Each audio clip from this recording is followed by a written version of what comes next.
I'm Melissa. I'm the CEO and founder at Remedy Health. Remedy Health is my fourth business. I started my first company when I was 23 in university as part of my MBA dissertation project, and I'm very much an accidental entrepreneur. My business today is at the cutting edge of additive and advanced manufacturing and material science. We have developed 29 patented technologies which allow for us to create the first and only manufactured personalized health products in both preventative and curative health. We have two brands, Nourished and Scripted. Nourished is our consumer brand. Everything that we do around preventative health is Nourished. Nourished is available nationwide in this country via D2C, but also in Boots and Holland and Barrett and Tesco and Ocado. And our other brand, Scripted, is the brand that we work with when we're talking about curative health. So in that brand, we're not selling to consumers. We're working with drug manufacturers and drug discovery, scale of phase trials, the NHS Translational Medicine Institute for personalizing medicine dispensary at the point of distribution to the patient. And we believe that this is going to change healthcare as we move forward. Perfect. And Melissa, you appeared in season 1 of our documentary, I did. Fairness Changing the World, which feels like a lifetime ago Does. now. And then we last properly caught up a few weeks ago, 2 or 3 weeks ago, just to bring me up to speed with everything that's changed in the business. And it sounded like everything had changed in the business. There was so much, particularly from sort of 2023, 24. So for everyone here, just give an idea of where the business was then to where it is today. When did we do it?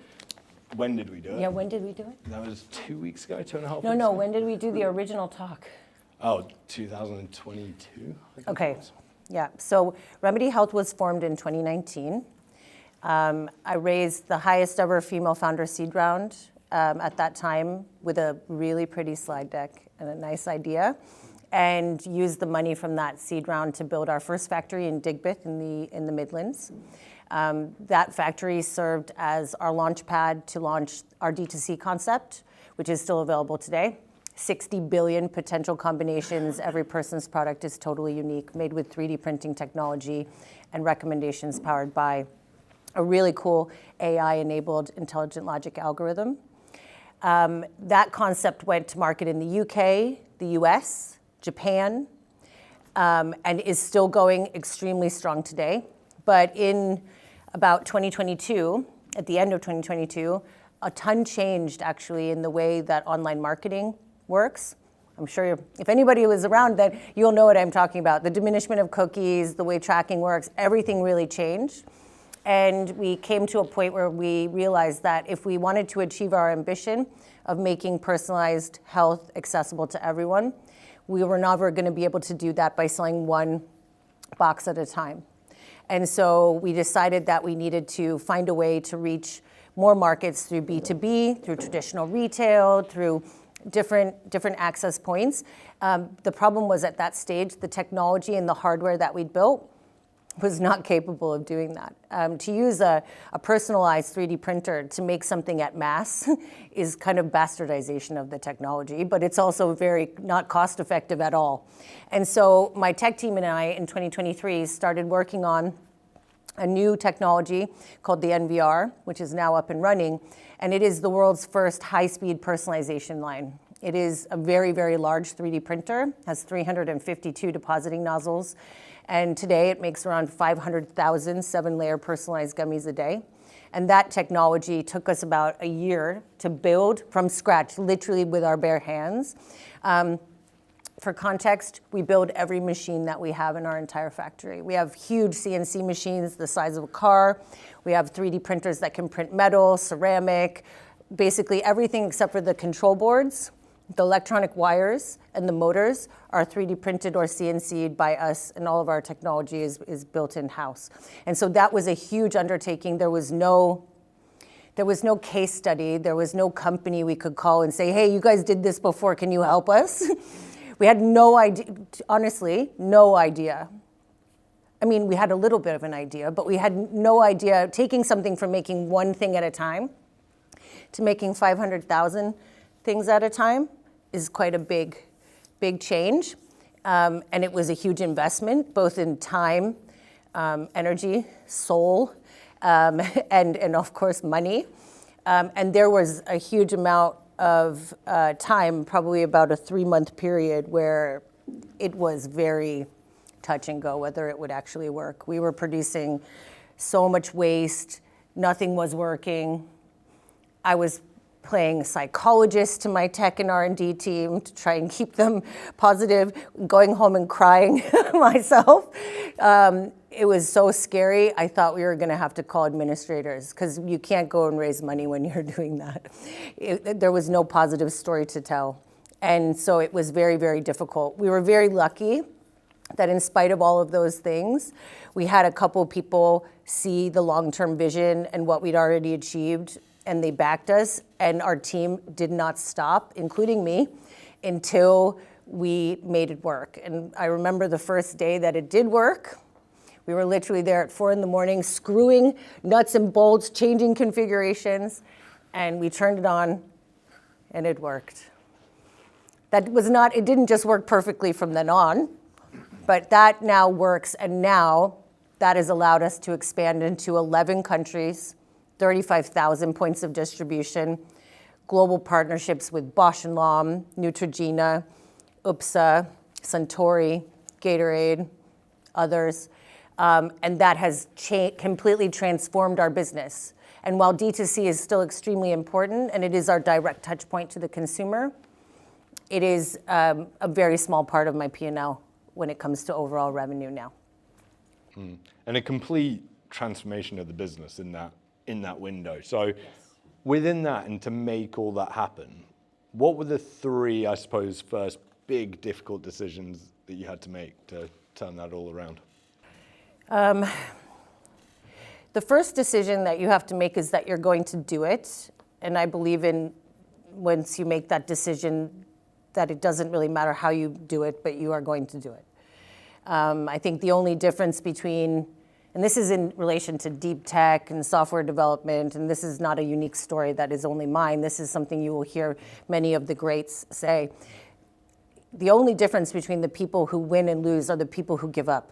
You will eventually figure it out if you keep going, but there is very few people who have the mental resilience and enough money to be able to do that, right? And we had to teach the team to really change completely their frame of mind when thinking about failure. Society does a horrible, horrible job with children, teaching them that failure is a very negative thing, something to be ashamed of, something to be embarrassed by. But actually, in research and development, failure is an extremely important part of that process. And every time that one of the options that we were exploring failed, I tried to get the team to celebrate it, because now we can X off that route completely, no longer think about this, and we are now narrowing down on the solution set that will get us to the end. And we had fail Fridays, where people had to actually do failure brags, and the one that was the worst failure. And they had to explain, this is the biggest failure I've had all week, and this is what I've learned, and this is what it's going to do in relation to helping us to progress. But the worst failure every week would get a prize. It changed all the time. It was Amazon vouchers, champagne, all sorts of different things. And really got them in the mindset to celebrate failure. And that was really tricky. So that was the biggest decision. The second decision was we had to take on, we went from having about 45 people to 190 people. Now we have actually optimized the technology so much that we actually need only 60 people now.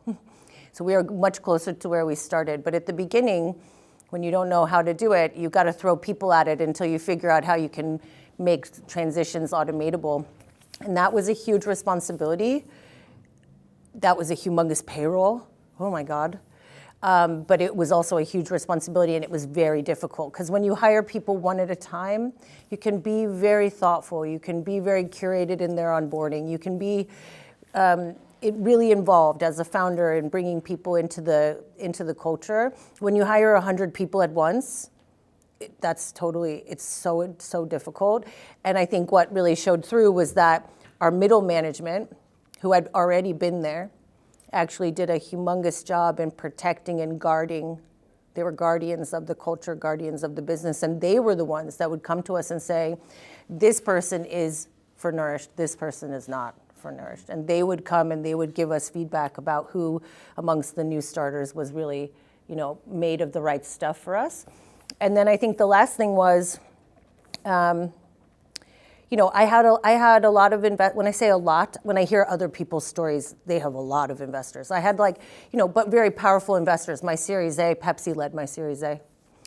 Kibis Fund, which is I think $3 billion under management in the UK, they were in my Series A. Archer Daniel Midlands turns over more than Pepsi, but nobody's ever heard of them. They make all the ingredients and all the food that you eat.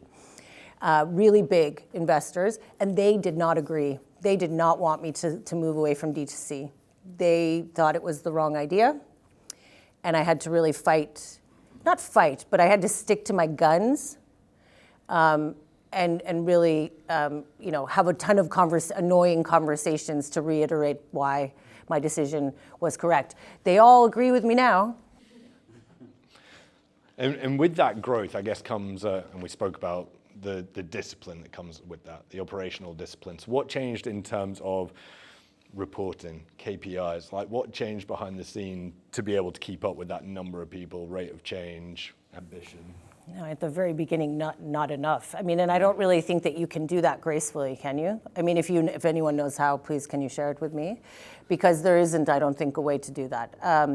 I think what our business has done now, in less than a year since the technology came fully live, we have built an agentic intelligence platform that runs our entire company. It's linked into our HR, our accounting system. It measures every single gummy moving through every part of the process. It measures goods in, goods out, purchase orders, supply chain, traceability, everything.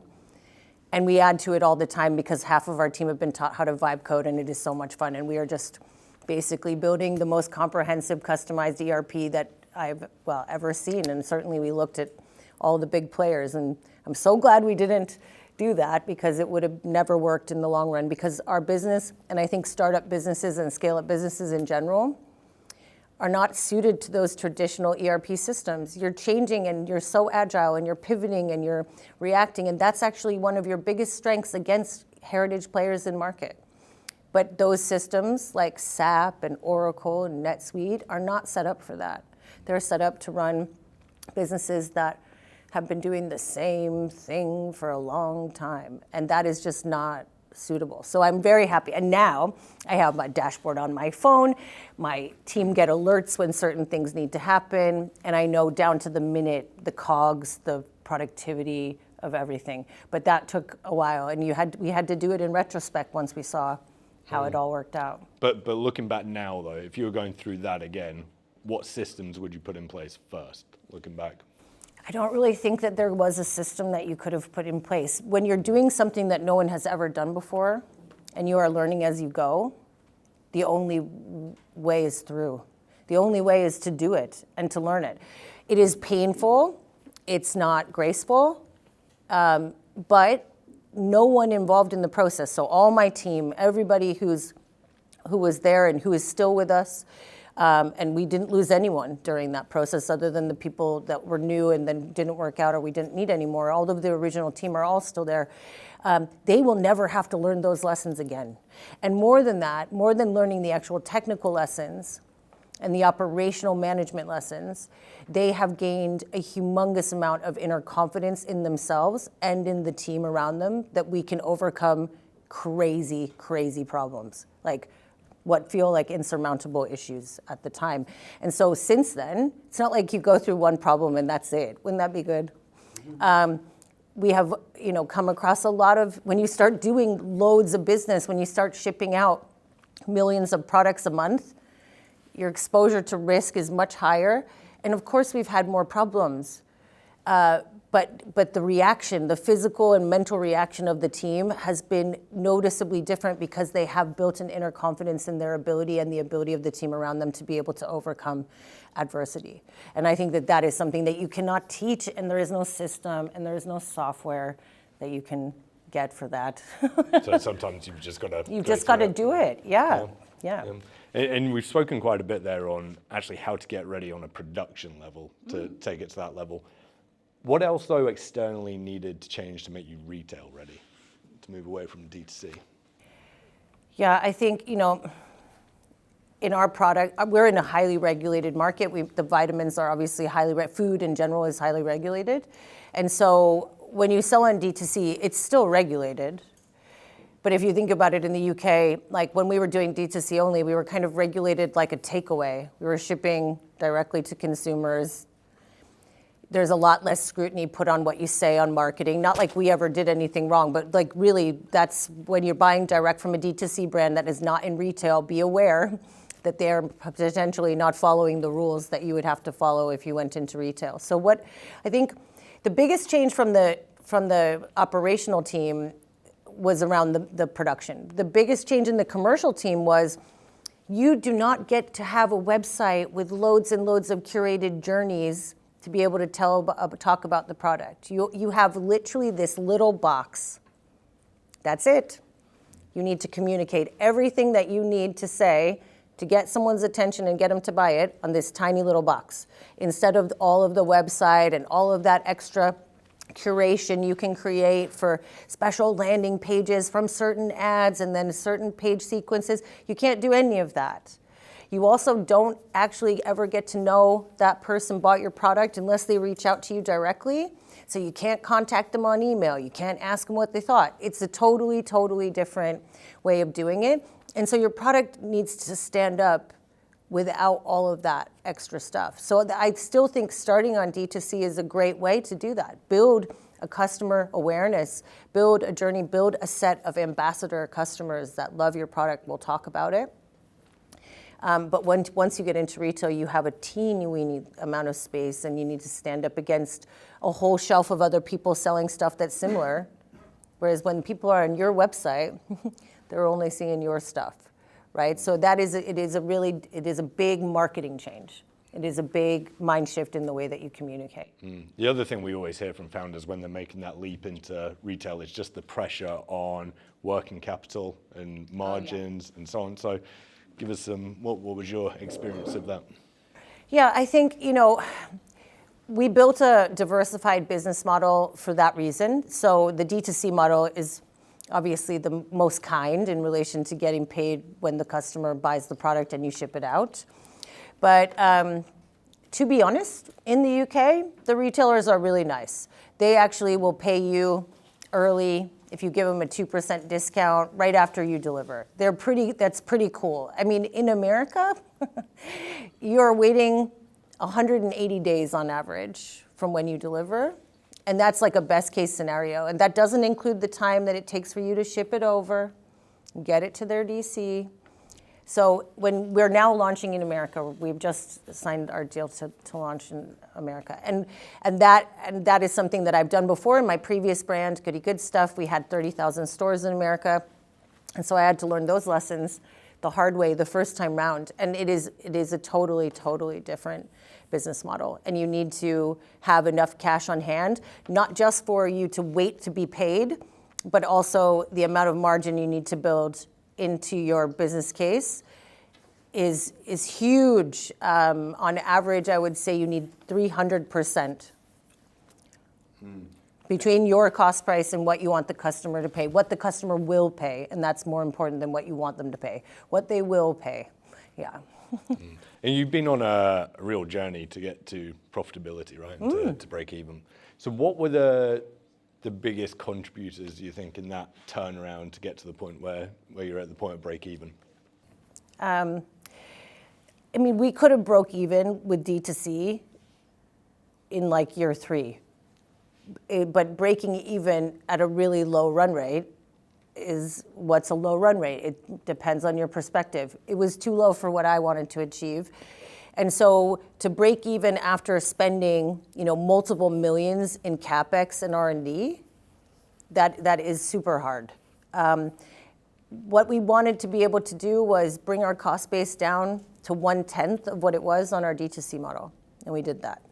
And now, even now, after over a year of that machine being live, every single week we are getting more and more efficiency out of it. So for example, Yesterday, they made the amount of product they needed to make in only 5 hours. They thought it was going to take 8. So that is, manpower cost, raw material usage. That is because wastage is going down, efficiency is going up, automation is being implemented. So, but I had to know that even on the starting point, there was going to be enough margin for us to get through that. And I think ruthless focus on the goal. So one of the things that I do in my business is every single person in the company who passes probation gets EMI shares. Everybody. The dishwasher, she has shares. She's been there a long time. She has quite a lot. Everybody gets them. And so it changes the conversation from I need you to we need to. Yeah, we need to. Not me. We're all together in this. And I actually do twice a year internal stakeholder meetings where I address them like investors and I present information to them in layman's terms so that they can understand this is where the business is right now. This is where we need to go. This is what will happen to your shares if we get there. And I show them statistics on, multipliers on EBITDA versus multipliers on revenue for my industry, multipliers on revenue on average, and I think we would get more because we have tech and la-di-da, but 4x, okay? On EBITDA, 23. That's a funner way to make money, isn't it? To optimize your bottom line as opposed to trying to kill yourself to get your top line to a crazy number. It's also more sustainable. So we focused everyone in the business. We had every area looking at what are positive and negative contributors in my role to EBITDA. And every week they were targeted and tasked on trying to positively contribute to EBITDA. And that focus last year has continued this year. And that meant that not only did we hit EBITDA positivity, we also almost doubled our revenue. Mm. So there's a lot around the efficiencies there, but what, if anything, and I'm sure there are, what did you deliberately stop investing in? What were the things where you thought that was almost wasteful? You're not going to like this. PPC marketing. I haven't spent £1 on PPC marketing in over 18 months. Feels really good. It feels good. It feels great. I don't get any bills from Google. Feels good. I think it's going to change anyway. AI recommendations are going to be the way that people find products going forward, and I think everybody needs to take it on board, and I think that's going to be so exciting.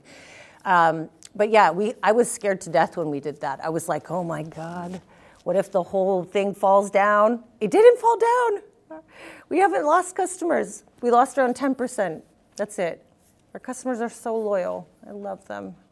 And we still have new customer growth from recommendations, from PR, from people seeing us in the tube or whatever. How wonderful. So, and that is saving me a 6-figure number a month. So that's a humongous savings.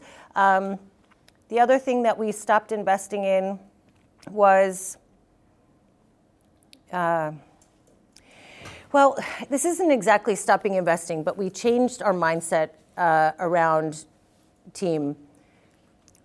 People go through interviews, they come into the business. The first 6 months is a trial period for both us and them. If people are not working out, we no longer hold on to them and hope that it will get better. We're very honest, and we just say, this is not working out. You can tell. Has that affected the work ethics and outputs of the rest of the team in terms of clearly working with better people? Not the threat of being let go, but working with higher performers. Yeah, and it actually makes them happy because they see these people come in. They are often the ones that say, this person is not cut out for what we're doing. It takes elite people to hustle like nonstop and to be happy. Happy hustlers, it's super hard to find them. That really like what they're doing, that enjoy being busy, that enjoy things being different every day. When you find those people, they could do anything, quite frankly, those people. And it doesn't really matter what you need them to do. They'll do it. They'll figure it out. Self-reliant, resilient, resourceful, happy hustlers. And that is what we have built. So we have that is my entire team. When people come in and they're not, they immediately are like, can we have a word, Mel? And they're like, I'm not really sure that this person is cut out for it. And it makes them happy that we don't hold on to those people. Because imagine you are a happy hustler, and you're in a team full of happy hustlers, and you have a weak link that is negatively contributing to your team. That sucks. No one wants that. And we have a great relation. All my team, we have fun every day, but we are not a family. We are a team. We are a performance team, and we are here to win. And we win together. And anybody negatively contributing is slowing us down and sabotaging our ability to get there. It makes me sound like ruthless, but actually, it's also horrible to the person who's staying in a business that they can't keep up with. That cannot be good for anybody, to be in a business where you are constantly feeling like you're not being able to keep up. They would be better suited to a different type of role in a different type of company. And not everyone suits a scale-up startup environment. And that is just the way it is. Yeah. I would love to dive a bit into your fundraising journey, and then let's open it up to the floor. And as I say, you can take this wherever you'd like. So at the start, you mentioned about holding the record for the largest seed round by any female. I feel like you glossed over it a little bit by making it sound, by saying you had a nice idea and created a pretty deck. What was it really like? I'm sure it didn't feel that easy at the time. I think that your seed round is the hardest round. I personally think that is true. I think because you are asking maybe for a smaller amount of money in comparison to the future, but it is the most risky money. And you have nothing to show for. Now, not every seed round company is going to people without anything, but I did. I had my history. I had successfully exited 3 businesses. I had some patents that I brought over from my previous business, but that was it. And I had a very pretty deck, and I had a very good vision of what I wanted to achieve. And I had experience to show that I was capable of executing. But that was it. So I was asking people to literally buy a dream. And that is a big ask. And I think when I got to my Series A, which we did 2 years later in 2021, in the middle of COVID, which I had to raise that entire round virtually. I didn't meet any of the investors face to face. It was weird. It's so weird that happened. Feels like it was like a Black Mirror episode. But yeah, that actually happened.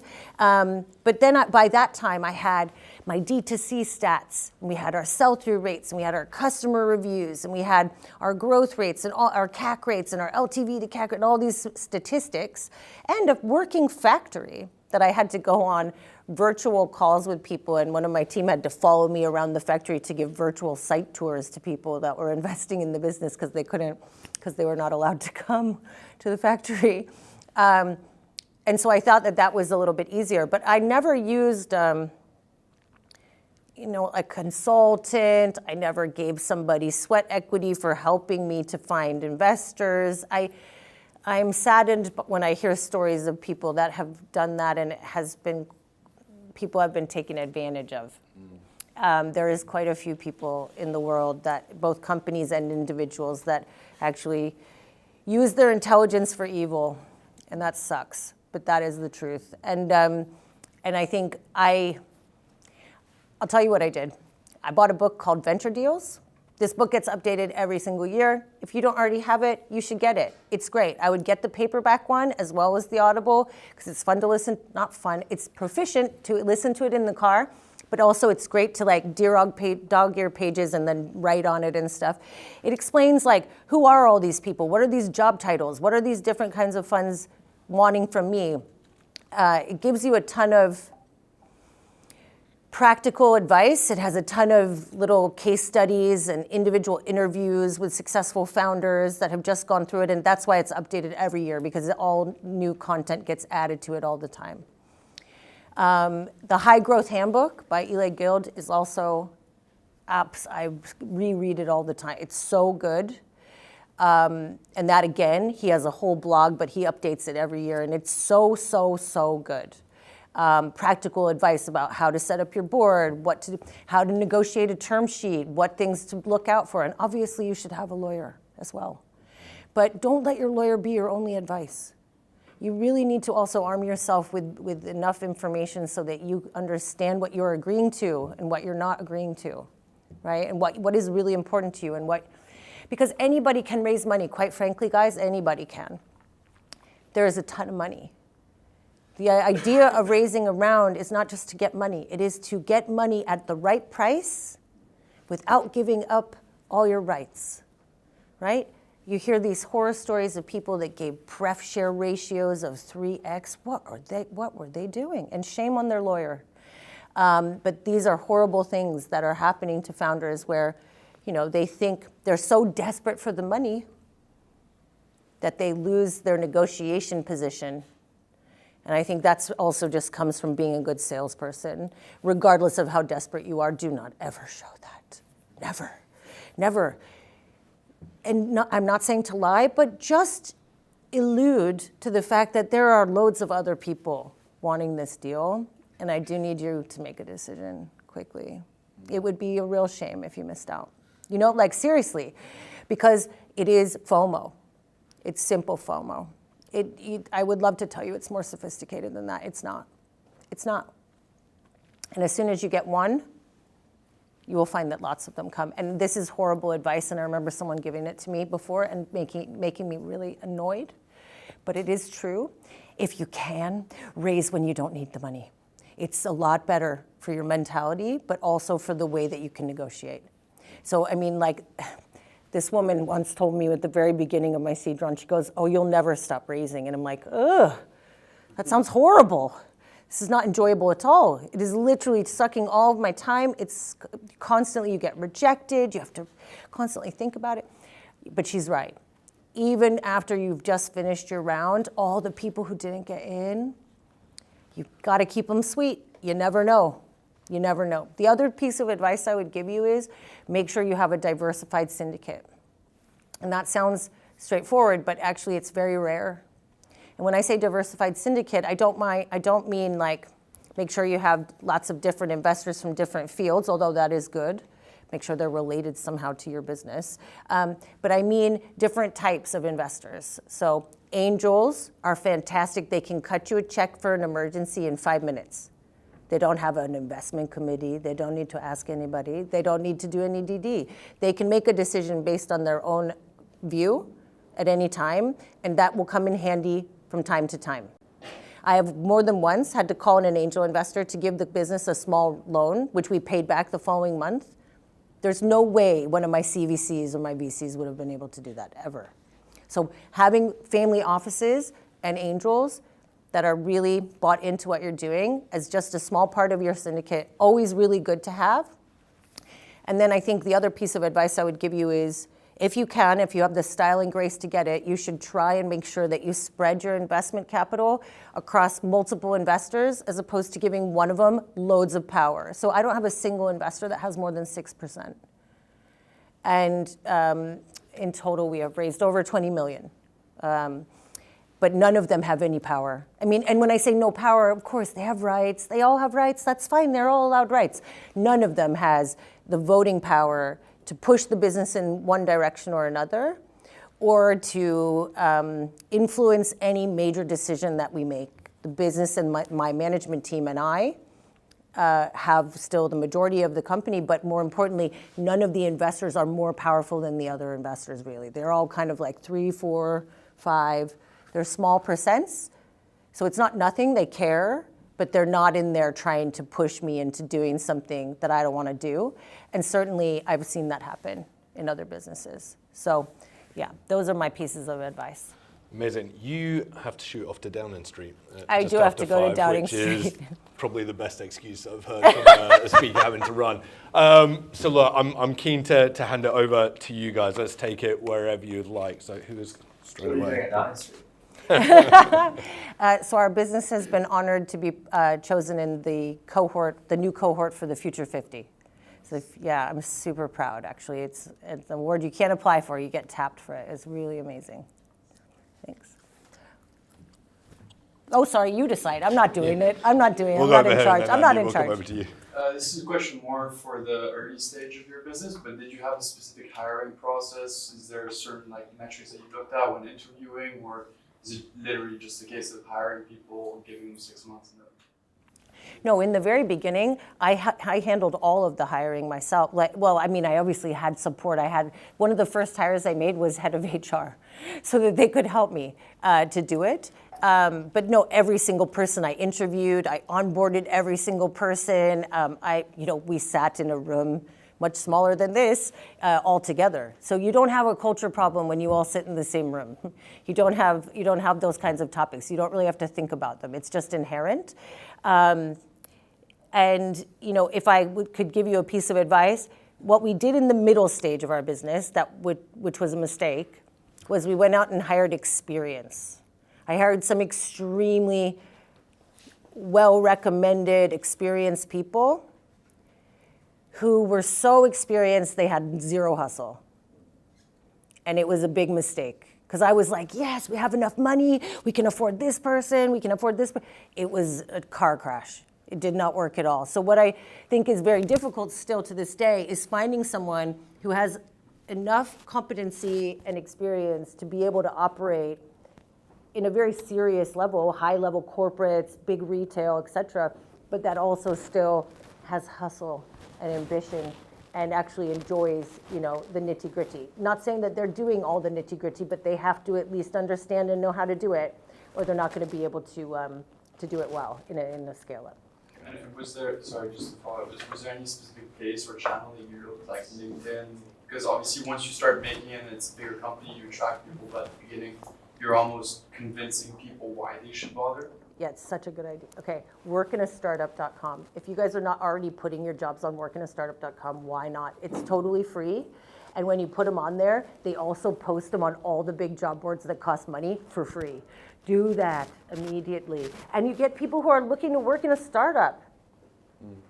I found my entire starting team, all of whom are with me still, many of whom have now become C-suite on Work in a Startup. Yeah, we have never used recruitment agents. I would say though, Charlie from Three Searchers here, if anyone wants to chat to him. But we are not in London, so we have a different competitive base. We chose Birmingham on purpose. It was the right move, and we are really well known in the area. We don't really have to compete with anybody for talent now. Cool. Yeah. Andy? You just answered one question actually. So I want sort of two questions. The first question is about the culture you're building and the doing that with people in an office versus people who work remotely. So how did you get to a point where, was it all come in because we want to be together and we want to hustle this thing together? Or did you have a flexible kind of outlook to some at home, some at hybrid or whatever? That's the first question. The second question, I forgot what it is now. Ask the first one. Okay, so in the very beginning, we did not have a hybrid model at all. It was before COVID, so this was not that common. And so everybody came into the office, and it was actually really important that that happened because we were all in it together every day, working very closely on loads of things. I remember when we first set up the Shopify store, everybody had Shopify on their phones, all the cash register sounds. When we made our first sale, everybody got so excited, it was great. And every Friday we went for wine and beer or whatever, we went for drinks, and it was fun, dude. Our first factory was inside of an old factory from the Bird's Custard factory. We literally gutted an old building and then built like a clean room food manufacturing site inside of it. And it was so cool to be in Digbeth. It was such a great energy. During COVID, we had no choice. So commercial team had to leave. They had to work from home. But because they all knew each other really, really well already, it was pretty seamless. Everybody, we don't use Slack. I know that's going to shock a lot of people. We had WhatsApp groups, Teams chat, everybody, we were doing meetings first on Monday, on Friday reconnecting with everyone, then loads of project meetings happening. And people just talked to each other because they already knew each other, and they were just taking forward the kind of cadence of communication that they had built already in the office. But the factory workers, and myself and my MPD team, we were able to come in. So we got special badges from Birmingham City Council that allowed us to come in because we were food workers, so essential workers. So we were allowed to come in, but that was hard. You had to convince everybody, you're not breaking the law. They kept saying, don't leave your house, don't leave your house. And everyone was like, are we gonna get in trouble? I'm like, no, you're not gonna get into a special pass. Anyway, but that worked well. And actually at that time, it was a blessing to get to come to the office. I really, really was so grateful for it. And I think it saved a lot of us. We ended up 3D printing PPE for the QE hospital because they didn't have any. So we 3D printed these personalized things that they could wear on their heads, and then made these guards that they could wear and stuff. And we made hand sanitizer in our MPD lab and gave it to all of the health workers and the emergency workers. And I think it just made everybody feel like they were doing something, because I think everybody felt really helpless and scared. And I think it was really good for them. Now, the majority of the teams still come on site, but not 5 days a week. So of course our factory team, they're on site every day. You can't make the gummies at home. Unfortunately, you need to come on site for that. Tech team and R&D are on site every day too. There's so much equipment, they can't do it at home. But the commercial team are like I don't actually have a strict rule. I just say to them, get your work done. And as long as it all gets done, I will never care. But most of them elect to come in 2 or 3 times a week. Well, just as a follow-up was about as founders, we all know this, we work any hours, every hour. Yeah. But our work-life balance is important too. I've got a family, 2 kids, so I don't want to be seen as the guy they never see as a grower, but all of a sudden I become available when they leave home. So that's important to me. So I try and impress that on my team. So look, we're not here to kill each other, but I need to get the work done. How do you manage that kind of expectation? Because we do so much more than anyone will ever do in our businesses. And you kind of want somebody to fly that flag and do that with you. But how have you balanced that? Because I know you've got excellent people who have the hustle muscle, but sometimes you just want to go the extra mile, and sometimes they don't. So when I say hustle, I don't mean that we burn our teams out, right? We don't do that. We don't. All my team get all their holiday. I never take all of my holidays, but they do, and the vast majority of our work gets done during normal work hours. But there are definitely times where we need people coming in late. We need people starting early. There's a meeting with LA. We need to do it at 6:30, and we just have a very respectful relationship with our employees. If they then need to have an extra hour for lunch, I do not take it out of their annual leave. Or if they need to have a half day for a blah, blah, blah, go for it. And I think, I'm not sure that would work in every business, but it works in our business. And I think because we have serious adults who are really committed to what we're doing, they don't take the mick, and we do not take the mick either. And certainly if a team member has to work multiple days, like for example, we do a show in LA and they have to work all weekend, we give them those days back as extra holiday. The hustle is about, don't sit around and play on TikTok and mess with your colleagues' work ethic by talking to them about baloney. Focus, let's get it done. Let's all be excited about achieving things. And that is every day, people are working hard at work and they're happy. They're enjoying to do it. Because we give them constant feedback. Because we have these huge digital boards everywhere in the building where they can see how they are achieving against the goal. And they can see if they've already, and it's like, well done, flow wrapping team, you 125% of your target, woo!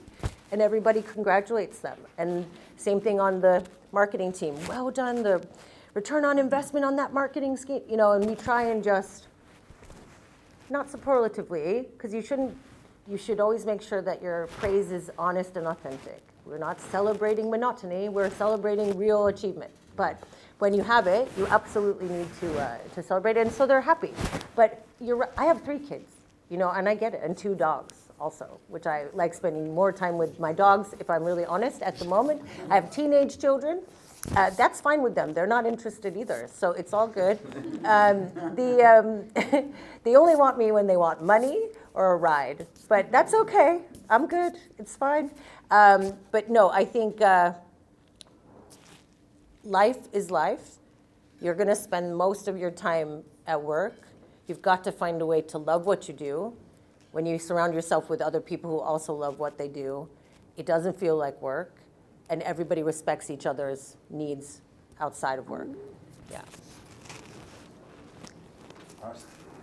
Thank you so much. I have 2 questions. One on the product side. Like when you were finalizing the format, why did you choose gummies as opposed to other traditional formats like your RTDs and capsules? The second one is on compliance, feeling something personalized. how did you navigate the challenges around claims that you could make? Yeah, that's a really good question. So the reason I chose gummies, so when I had my previous company before I set up this business, I was doing a launch in Germany, and I was coming back through the airport in Dusseldorf, and I had, at that time, I was a very big user of supplements, and I was taking 7, which is why there's 7 layers. Everyone always asks me that. There's no science behind that part. That's just because I was taking 7 things, and actually we checked it, and that was an average of people who were super users of supplements. So I was carrying around, at that time, a Ziploc bag full of vitamins in my suitcase. And I went to take my laptop out of my suitcase to go through the security, and the zipper just happened to grab the bag and ricochet the vitamins all over the security checkpoint in the airport. And so I'm on my hands and knees with a lot of very annoyed Germans behind me, picking up these vitamins, and I thought, oh my God, there has got to be a better way to do this. And at the time, we were doing 3D printing in confectionery. And I thought, you know what? Why don't we do it? And, then that's my instinct. That's always the beginning of my idea. And then I went and looked at data. And gummy is the fastest growing format on the planet. It's now the #1 format in the United States. 22% of the market, higher than capsules and pills combined. And so not only did we want to make it more convenient and personalized, we wanted it to be in a format that people would like taking and enjoy incorporating into day-to-day life. And it didn't have to be a gummy, but gummy was very, very in my mind at that time. So that is why we chose gummy, and that's why I wanted to do personalization. Yes. And the compliance. So you're absolutely right. We are FDA audited. The FDA come to my factory for 3 days every other year. Super fun. We are audited to a level that is unbelievable. We have to test products on day 1, and then at different points through the life of the product till the end of the shelf life, and prove that the amount of the nutrients inside is the right amount that's on the label all the way to the end. That's not legally required in the UK or Europe, but it is in America. And so we have to, everything that comes to my factory has to be identity tested. We have a gun, a spectrometer gun, that basically does a graph to check whether this is really curcumin. Is that really absorbic acid, which is vitamin C? Is that really D3? I mean, the level of compliance is insane. But when it comes to personalization, all we had to be able to show was that each of the individual formulas, so our product is made of 7 different formulas that are then combined into one product, had the right amount of ingredients that were legally compliant with the regime. So in the UK, you can have X amount of zinc. In America, you can have this much, yep. And then we had to be able to prove that each of those ingredients had substantiated evidence around the claims that we were making. So in the UK and the European Union, there are very, very, very strict rules. You can really only say certain things. For example, you're not allowed to say probiotics are good for you. You're not actually allowed to say that. That's pretty nuts, right? But they've decided that that's not allowed. That's weird, but that's true. Whereas in America, you can say pretty much anything as long as you submit a structure function claim through an online portal to the FDA. It's not more complicated than that. And put a disclaimer on the packaging that says the FDA has not evaluated these statements. However, our whole business is built on ingredients at clinically validated dosages that have been clinically validated for benefits in healthy adult humans. So we don't get repeat purchase rates of 90% plus because we put a bunch of baloney in the product or amounts that don't work. A lot of other companies do that. And that is probably cheaper for them. But that has actually never been my goal. My goal is give people the specific combination of things that they need uniquely in the right amounts that have been clinically validated for benefits, and they will come back. And it seems to be working. Thank you. Mm-hmm. Yeah, thanks for a really good talk, amazing talk. How long did it take you to get into profit, and how's that sort of changed, being in profit and not?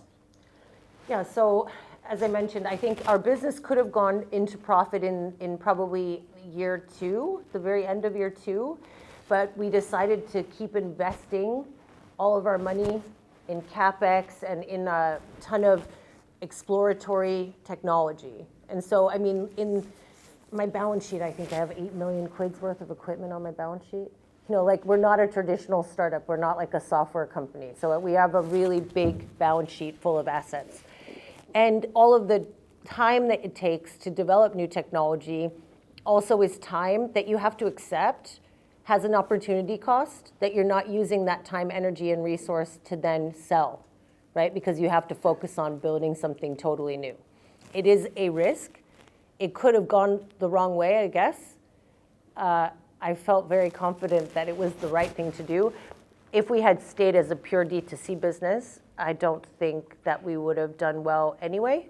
And so you're faced with a decision there, and I think that was the way that it had to go. Now that we are profitable, how has it changed? We get access to bank finance. That's how it's changed. It's fun how the banks always say, we want to work with scale-ups, and we'll lend you any money that you have already got in an account that you're willing to put on reserve. What? That's not helpful. The whole point is that I need extra money, not the money that I already have. But yeah, my experience is that the banks, especially in this country, their appetite to lend to businesses that are not in profit is zero. Yeah. So now that we are, how fun! We have all these new opportunities, and what does that mean for the long term? It means that we have an interesting decision as we go to our next growth phase. Which was not available to us before, which is we potentially do not need to raise any more equity finance. We can potentially finance the business using more traditional vehicles like bank loans and overdrafts, et cetera. But there may be a reason to still raise. There may be a strategic reason to do that, but we didn't even have an option before, really. And are you paying dividends? No. Everyone in my company, including me, are on PAYE. Yeah, so thank you so much. Quick question and then a slightly longer one. Quick one is when you were doing the seed, how much did you personally focus on US investors versus UK investors? So a quick one. The slightly longer one is how much do you view your business, and did you right at the beginning view it as a manufacturing company? Because right, you've got lots of capex, you're investing in, like I said, manufacturing that's never been done before, which my guess is from an investor standpoint is kind of interesting because it makes you novel. It's difficult. They don't like it, actually. Really? Yeah, a lot of them don't like it. Did you know that was sort of the game you were getting into, or did it the whole 3D printing bit sort of just like, did it end up using a lot more effort than you were expecting? So we think about ourselves as a deep tech business because it is technology you have to invest in for a long time before it comes out, and especially on the health side, that's deep tech.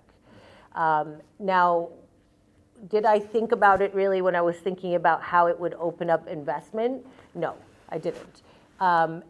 Traditional Silicon Valley VCs prefer very light balance sheets. They are not looking for manufacturing at all. They're not looking for anything that is heavy on a balance sheet. They love outsourcing. They love small teams. They don't actually really care about how much you pay people. You can really pay them anything you want. But they want to see that it's small enough that it could be absorbed into a bigger business and be bought easily without a lot of carriage. Which is why in my cap table, I have only a couple of them. And most of my big investors are manufacturers. Pepsi, Archer Midlands, Suntory. These guys they see the value in what we're building. And actually for them, the fact that we've built proprietary technology that gives us a 20-year or longer moat against competition and copycats is super unique and very valuable.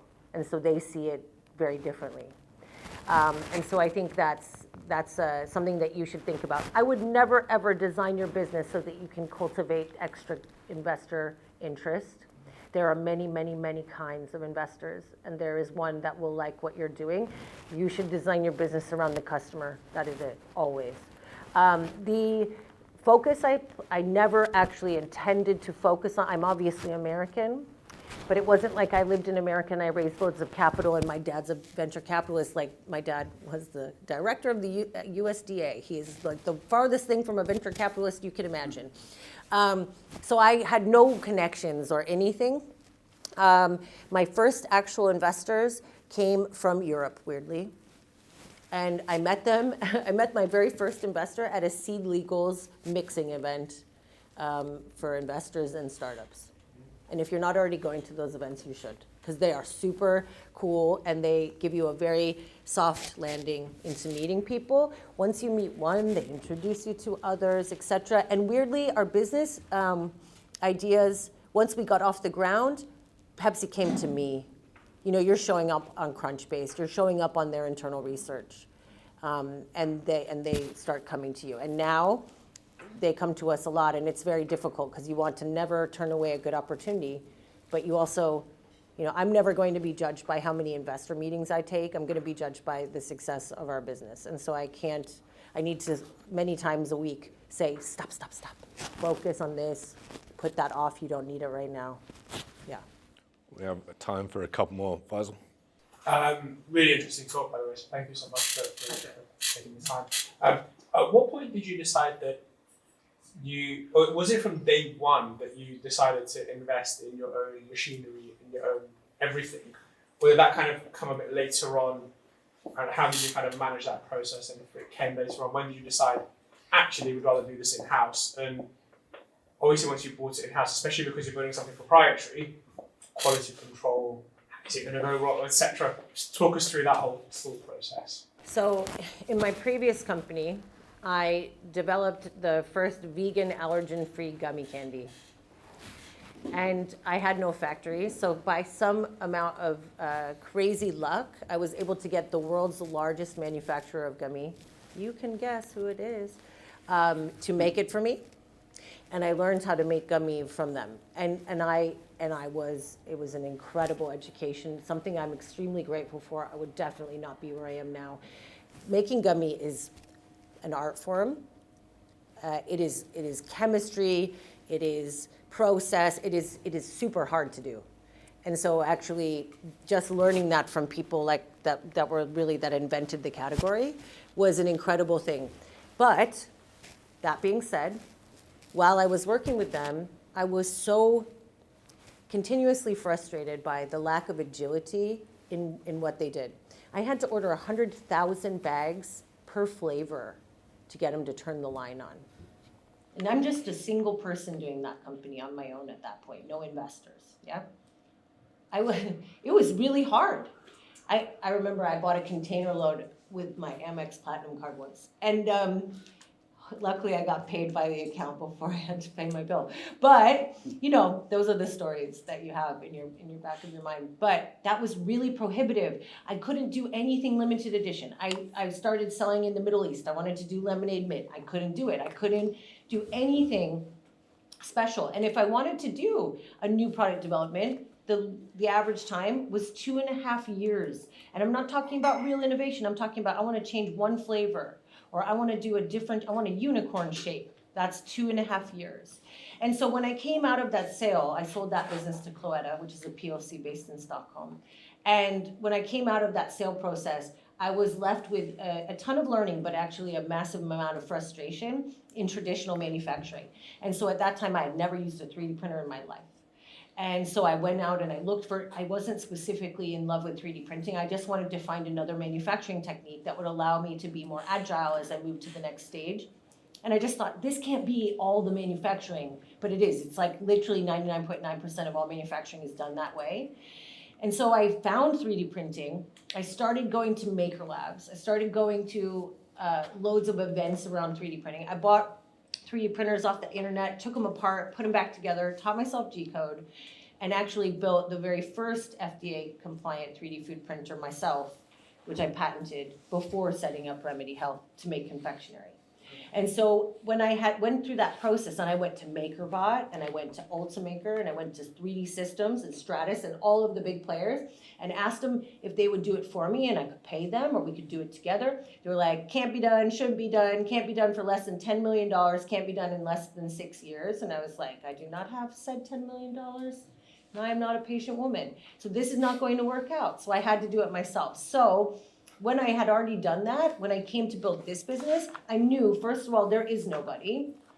So that is, first of all, daunting but awesome, because it means if we can do it, we can be alone in our market. This is so rare. Nobody can do what we're doing, still to this day. And people are trying, but they can't. It's super difficult to do what we're doing. And so now, what does it mean? We're in a very crowded space with a product that is truly differentiated, that cannot be copied. It's super great. But I could never have done that if I was working with a CDMO. Melissa, that was awesome. So thank you so much. I think Melissa deserves a round of applause. Thank you.